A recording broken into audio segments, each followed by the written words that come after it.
Hello everyone, welcome to this channel LIS mind map. आज का topic है classification scheme. इसमें विशेष रूप से टाइप्स को हम लोग प्रकार को के ऊपर चर्चा करेंगे। जैसा कि इसके पूर्व पे वीडियो में हम लोगों ने क्लासिफिकेशन और क्लासिफिकेशन स्कीम्स के बारे में जाना। क्लासिफिकेशन क्या है ये सभी को पता है कि क्लासिफिकेशन क्या होता है। सिमिलरिटीज एंड डिसिमिलरिटीज के अकॉर्डिंग जब डॉक्यूमेंट्स को हम अरेंज करते हैं तो ये हमारा क्या कहलाता है, क्लासिफिकेशन या वर्गीकरण। बड़ा सिंपल, ये जो हमारा एक डेफिनेशन है। और रंगनाथन के अकॉर्डिंग हम लोग कहते हैं कि it is the translated name in which we translate into yes natural to artificial. जब किसी भी टाइटल्स को क्या करते हैं कि हम आर्टिफिशियल से नेचुरल की तरफ, नेचुरल टू आर्टिफिशियल की तरफ जब हम क्या करते हैं उसे ट्रांसलेट करते हैं किसी टाइटल को, तब ये हमारा क्या होता है, क्लासिफिकेशन कहलाता है। इट मीन्स ये क्लियर होता है कि जिसमें क्लास नंबर को हम क्या करते हैं कि जो नेचुरल है, जैसे मान लिया हिस्ट्री नेचुरल है, सभी लोग उसे जानते हैं HISTORY, बट इसे हम क्या करते हैं आर्टिफिशियल तरीके से हम बदलने की कोशिश करते हैं। मतलब उसे हम क्लास नंबर देते हैं V, अगर हम देते हैं कोलन क्लासिफिकेशन में तो ये हमारा क्या हो गया कि आर्टिफिशियल। तो ये जो नोटेड फॉर्म में होता है, नोटेशनल फॉर्म में जो हमारा होता है, यही हमारा क्या होता है, रंगनाथन के अनुसार ये क्लासिफिकेशन कहलाता है। तो ये तो क्लासिफिकेशन हो गया। आज हम लोग उसी कड़ी में आगे बढ़ेंगे और टाइप्स ऑफ क्लासिफिकेशन की तरफ देखेंगे, क्लासिफिकेशन स्कीम्स की तरफ। कि ये क्लासिफिकेशन स्कीम्स जिससे काफी प्रश्न पूछे जाते हैं, आप देखेंगे, आप खुद इसे महसूस करेंगे कि ये कितना इंपॉर्टेंट है और प्रत्येक मतलब कि एग्जामिनेशन में पूछे जाते हैं और सभी इसे समझते हैं कि ये हमारे लिए टिपिकल और बड़ा कॉम्प्लेक्स है, but it is very easier. हमें समझने की सिर्फ जरूरत होती है। अगर हम बेसिक समझ लेते हैं तो हमारे लिए कितना आसान होता है। देखिए, सबसे पहले तो यहाँ देख रहे हैं कि Dewey Decimal क्लासिफिकेशन स्कीम ये न्यूमरेटिव और पार्शियली फेसेटेड है। न्यूमरेटिव का मतलब क्या होता है कि रेडीमेड, हमारा जब रेडीमेड जब हो, राइट, नंबर्स उसके वैल्यूज जो हो वो क्या हो, रेडीमेड हो। हम लोग आगे इस पर डिस्कस करेंगे, लेकिन एट अ ग्लांस पहले यह देखें। एक्सपेंसिव क्लासिफिकेशन स्कीम, जिसे कटर क्लासिफिकेशन स्कीम भी बोलते हैं, CA कटर ने दिया है। जैसा कि पूर्व के ये में मैंने बोला था कि देओल से आप कर लें, देओल है ना, स्पेशल कैंडिडेट्स को ब्रॉडर माइंड से हेल्प करता है, तो ये सीक्वेंस वाली बात आती है ना। यहाँ यह जो है हमारा फुल्ली न्यूमरेटिव क्लासिफिकेशन स्कीम है, ठीक है। लाइब्रेरी ऑफ कांग्रेस, यह जो है ऑलमोस्ट न्यूमरेटिव है, ठीक है। मतलब आंशिक तौर पे अगर ये नहीं है, लेकिन लगभग ये हमारा क्या है कि न्यूमरेटिव है, यानी कि ये जो है रेडीमेड बना हुआ है हमारा। UDC ये न्यूमरेटिव प्लस फेसेटेड है। अब इस पर भी हम लोग देखेंगे कि फेसेटेड क्या होता है, यानी कि ग्रुप्स में हमारे जो होते हैं वो स्पेशल बने होते हैं और वह न्यूमरेटिव होते हुए भी उसमें कुछ हम ऐड कर सकते हैं। सब्जेक्ट क्लासिफिकेशन रंगनाथन के द्वारा अर्ली फेसेटेड अटेम्प्ट ये था, राइट। और कोलन क्लासिफिकेशन ये फुल्ली फेसेटेड है, ठीक है। यानी जैसे PMEST पामेस्ट की बात हम लोग करते हैं, तो दिस इज द फेसेटेड, यानी कि टाइम के लिए अलग हमारा है, एक है ना बना दिया गया, एक ग्रुपिंग वेरी लेमन स्टाइल में, है ना। उसके बाद हम स्पेस के लिए हमारा जो है स्पेस होगा, तो ये हम सभी डिस्कस करेंगे। नाउ ब्लिस क्लासिफिकेशन स्कीम जो है हमारा ये फेसेटेड है, यानी इसमें भी ठीक उसी प्रकार से है।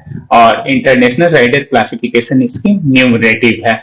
तो यहां पर अब हम लोग देख रहे हैं कि यह सारा तो है, लेकिन अब देखना है कि फुल्ली न्यूमरेटिव का मतलब क्या होता है। हम एग्जांपल्स के साथ अगर हम देखने की कोशिश करें तो ये बहुत इजियर समझ सकते हैं। जो बहुत लोगों का ऐसा मानना है और कह रहे थे कि ये हमारे लिए टिपिकल है, टफ हो जाता है सर, ये समझ में नहीं आता कि न्यूमरेटिव किसे बोलते हैं। देखिए, पूर्णतः ये गणनात्मक का मतलब, अब देखिए यहाँ पर मीनिंग इसका क्या है। Everything is already listed in the schedule. ये शेड्यूल में ही हमारा क्या है कि सारा का सारा अवेलेबल होगा।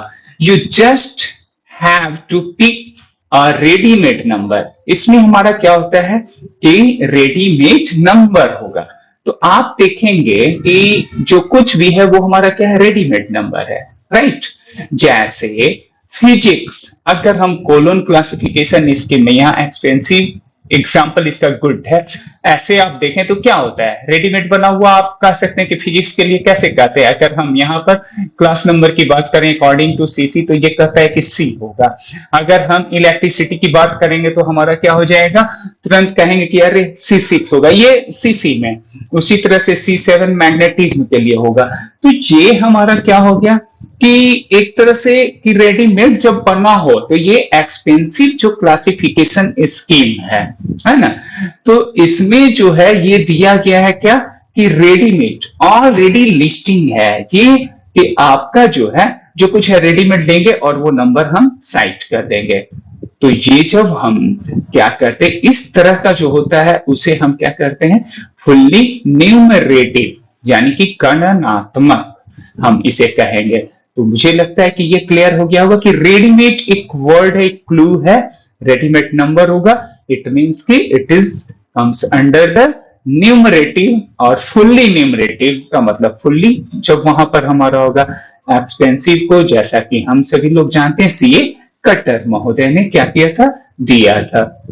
नेक्स्ट जो हमारा है वो कौन सा है, ऑलमोस्ट न्यूमरेटिव, यानी लगभग। ऑलमोस्ट का मतलब लगभग लगभग हो चुका है, कुछ पार्ट उसका क्या हो गया, यानी पार्सली रह गया, बच गया, तो वो हो गया मोस्ट, ऑलमोस्ट।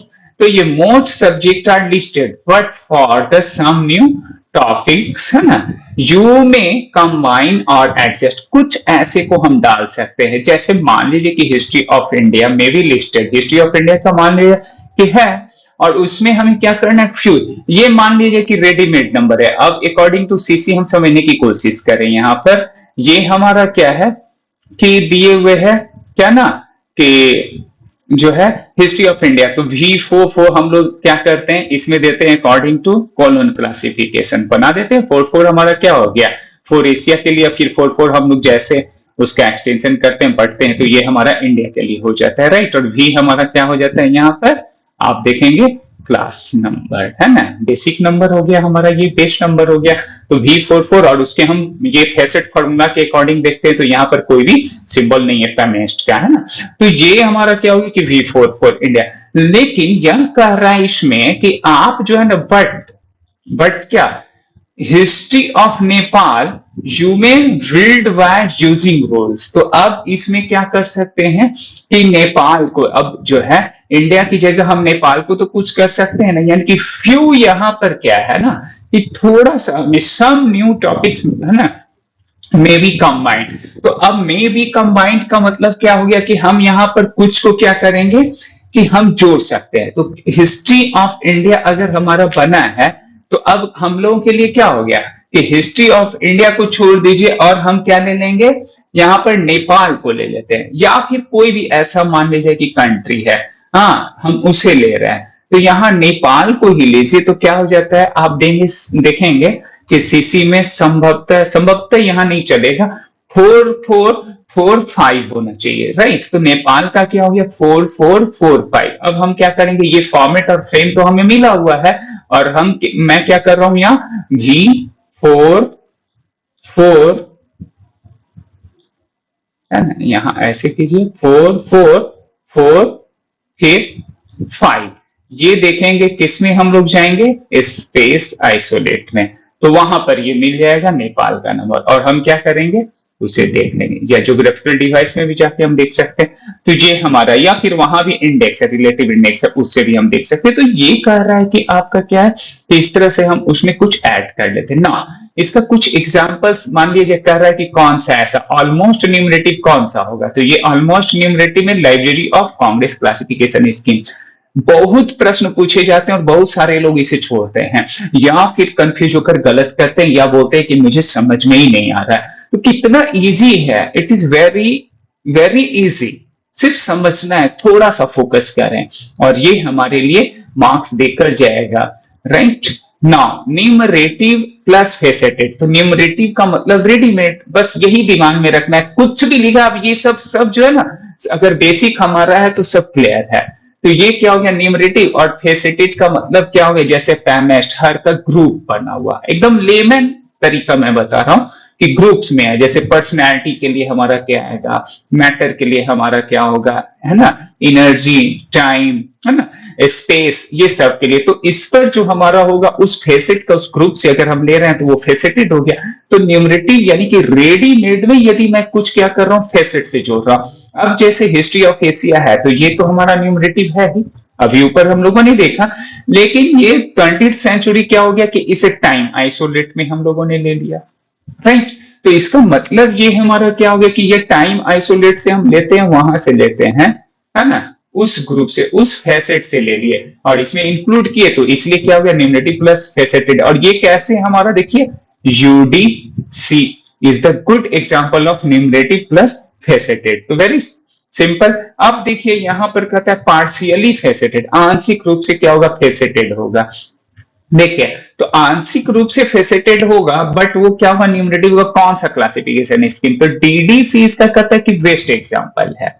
ये डीडीसी में क्या होता है, रेडीमेड नंबर भी होते हैं, रेडीमेड किसी चीज को लेते हैं, लेकिन ये क्या होता है कि पार्शियली फेसेटेड होता है। इसमें कहीं भी देखेंगे कि इस तरह से नहीं दे दिया है कि एकदम टाइम के लिए होगा, स्पेस के लिए होगा, या फिर आप है ना पर्सनैलिटी के लिए होगा, मैटर के लिए होगा। यहां पे देखेंगे आप 19 तक देखेंगे, 19th एडिशंस को ही लीजिए अगर प्रैक्टिस कर रहे होंगे तो। आप क्या होता है कि वॉल्यूम 1, वॉल्यूम 2, वॉल्यूम 3, यही है ना। तो वॉल्यूम 1 में हमारा क्या होता है कि जैसे टेबल्स को हम लोगों ने लिया 7 टेबल्स तक। उसके बाद दूसरा जो हमारा वॉल्यूम 2 है वो शेड्यूल बोलता है, और तीसरा जो हमारा रिलेटिव इंडेक्स, जिसे हम बोलचाल की भाषा में डिक्शनरी भी बोल देते हैं, इजियर समझने के लिए।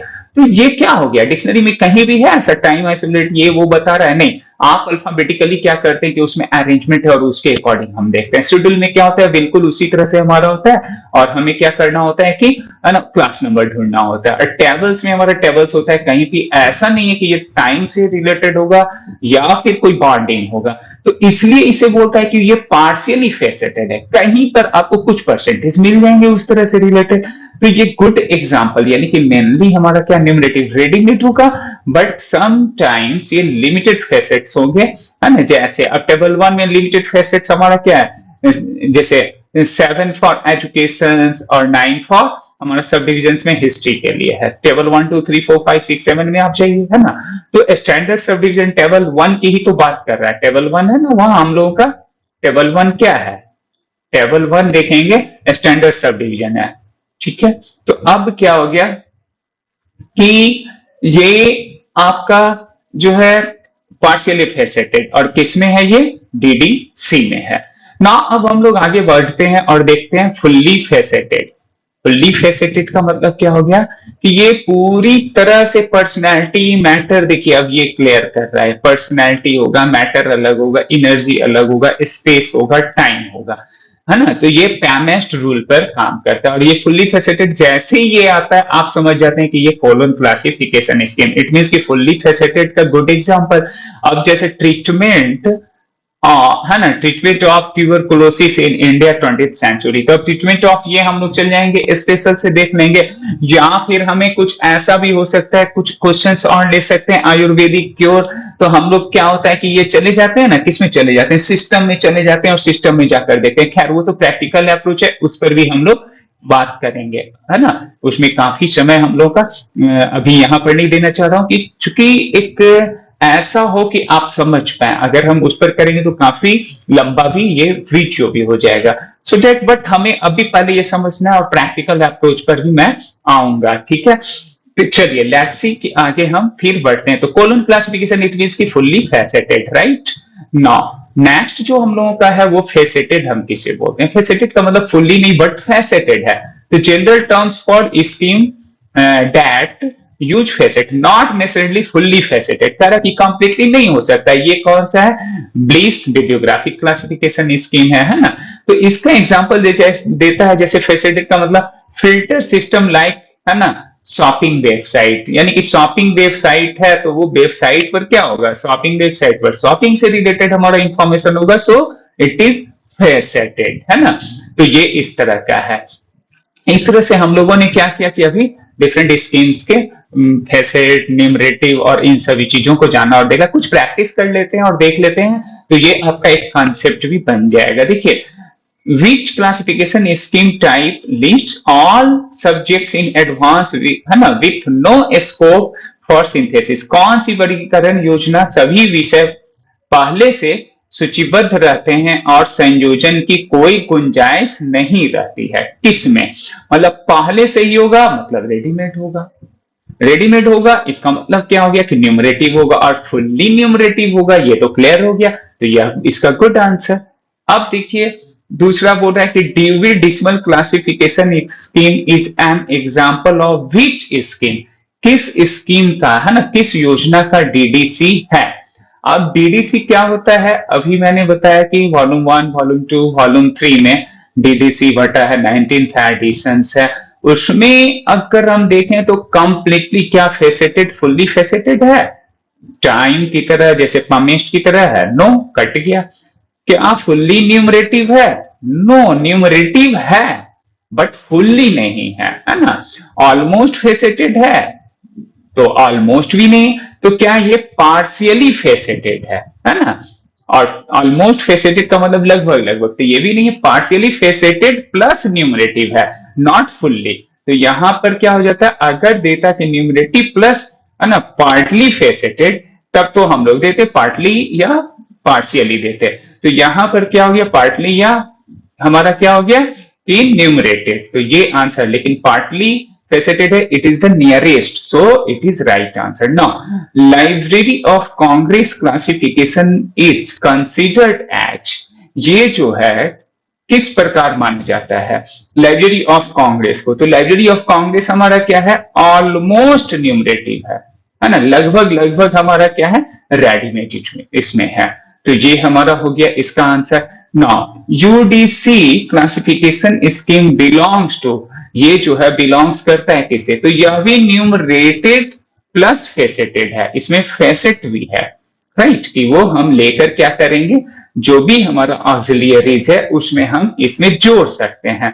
न्यूमरेटिव रेडीमेड्स भी हमारे इसमें बने हुए हैं, उसके अकॉर्डिंग हम लोग कर लेते हैं ना। कोलोन क्लासिफिकेशन इज किस प्रकार की ये योजना है, तो आप देखे होंगे कि ये फेसेटेड प्योरली है, प्योरली या फुल्ली, कहीं कहीं आपको प्योर कर सकता है, ये कंफ्यूज कर सकता है। तो प्योर आप लिखेंगे क्या, प्योरली, PUR, है ना, ये प्योर आप जरूर, अगर ऐसा कर दिया तो ये कंफ्यूज नहीं होना है कि, है ना, फुल्ली बोल रहा है। तो प्योरली फेसेटेड या, है ना, fully faceted, this one is the right answer, right, A वाला, ठीक है। Now who is author of Dewey decimal classification scheme, very easy question, इसमें अब क्या पूछना है, मेलविल डेविस, इसको हम सभी लोग जानते हैं। नेचर ऑफ क्वेश्चंस हमें समझ लेना है कि किस तरह से है, किसी भी, है ना, क्वेश्चंस को छोड़ना नहीं है। एक्सपेंसिव क्लासिफिकेशन, है ना, वाज डेवलप्ड हुआ है, तो एक्सपेंसिव क्लासिफिकेशन किसने दिया था, सीए कटर ने। मैंने एक ट्रिक दिया था ना कि मेलविल डेविस कटर लेकर कहां जा रहे थे, पूर्व के वीडियो में वो लाइब्रेरी ऑफ कांग्रेस जा रहे थे और बीच में ही नेल कट गया, तो क्या वो फाउंटेन की तरफ फेंकने लगा। तो मेलविल डेविस पहला डीडीसी, उसके बाद आपका होता है एक्सपेंसिव, यानी कटर लेकर जा रहे थे। तो इजियर वेरी, है ना, पूर्व के वीडियो में मैंने ऐसा दिया था ताकि इजियर आपको याद हो जाए, बस एक सेंटेंस, हाँ, ट्रिक्स है। Now who are associated with the development of Library of Congress classification, है ना। तो लाइब्रेरी ऑफ कांग्रेस क्लासिफिकेशन के विकास में कौन जुड़े हुए थे, तो किनका नाम इसमें आता है, तो ये जो डेवलपमेंट में है मार्टेल एंड हैंसन का नाम आता है। आप इसे बिल्कुल देख ले, है ना, इस तरह के प्रश्न पूछे गए हैं। Now UDC was introduced by, UDC classification scheme जो है किसके द्वारा दिया गया था, तो ये एफआईडी के द्वारा। एफआईडी का कंट्रीब्यूशन, उसमें दो का नाम है, Paul Otlet and Henri La Fontaine. मैंने बताया भी था कि यूडीसी वो लाइब्रेरी ऑफ कांग्रेस जा रहे थे, तो हैंडी लॉ फाउंटेन वो फाउंटेन की तरह ये हो गया था, ब्लड फेंकने लगा था, है ना। उसी में मैंने बताया था कि सब्जेक्ट क्लासिफिकेशन, फिर वो जब वहां पहुंचते हैं तो वो ब्राउन हो जाता है, कलर रेड, है ना, एयर की ये में आके। तो ये ट्रिक्स भी आपका हर जगह काम आ जाएगा, देखिए यहाँ काम आ रहा है। तो यह हो गया, राइट। नाउ अब क्या है कि the author of bibliographic classification is, यानी इसके लेखक जो हैं वो कौन है, the author of library of bibliographic, है ना, क्लासिफिकेशन स्कीम का कौन है। ये देखिए क्वेश्चंस पूछ रहा है, लेखक, ऑथर, तो इसके कौन थे, ओपी टेसलॉन कियो, है ना? तो टेस्लन कियो, इसे याद रखना है। ओपी टेस्लन कियो, बड़ा रेयर है ना इस तरह के प्रश्न आते हैं, और कभी कभी यही हमारे लिए क्या होता है, प्रॉब्लम क्रिएट कर देता है। तो आपको वेरी गुड है ना, ये याद कर लेना है। Now next question is that कि द ईयर ऑफ, है ना, development of international Riders classification scheme, Riders classification scheme कब? वेरी सिंपल क्वेश्चन, 1961 में। Now broader system of ordering is introduced in, यानी कि इसे जो है कब इंट्रोड्यूस किया गया, किस वर्ष इंट्रोड्यूस किया गया? तो ये आपका है 1978। ये कई बार यूजीसी नेट में भी पूछा है, वो अरेंजमेंट में, ठीक है ना? तो अरेंजमेंट भी आप देख सकते हैं, जो पूर्व के मैंने वीडियो में डाला है कि कैसे कैसे वो ईयर भी इजियर हो जाता है। Who is the author of broad system of ordering, यानी कि ऑर्डरिंग के लेखक कौन है, या इस सिस्टम को ही कहिए कि, है ना, किसने दिया? तो बड़ा इजी, हम लोग जानते हैं कि इसे कौन दिया है और क्या किया है। तो ये है इसे कोर्ट्स का नाम आता है। तो इजे कोर्ट्स आप क्या करेंगे, इसका नाम रखेंगे। तो सो थैंक यू, है ना, आज के लिए कि हम लोगों ने इस तरह के प्रश्नों को भी देखा, इससे रिलेवेंट, और मुझे लगता है कि ये आपके लिए जरूर कहीं ना कहीं से आसान हुआ होगा। Thank you so much once again.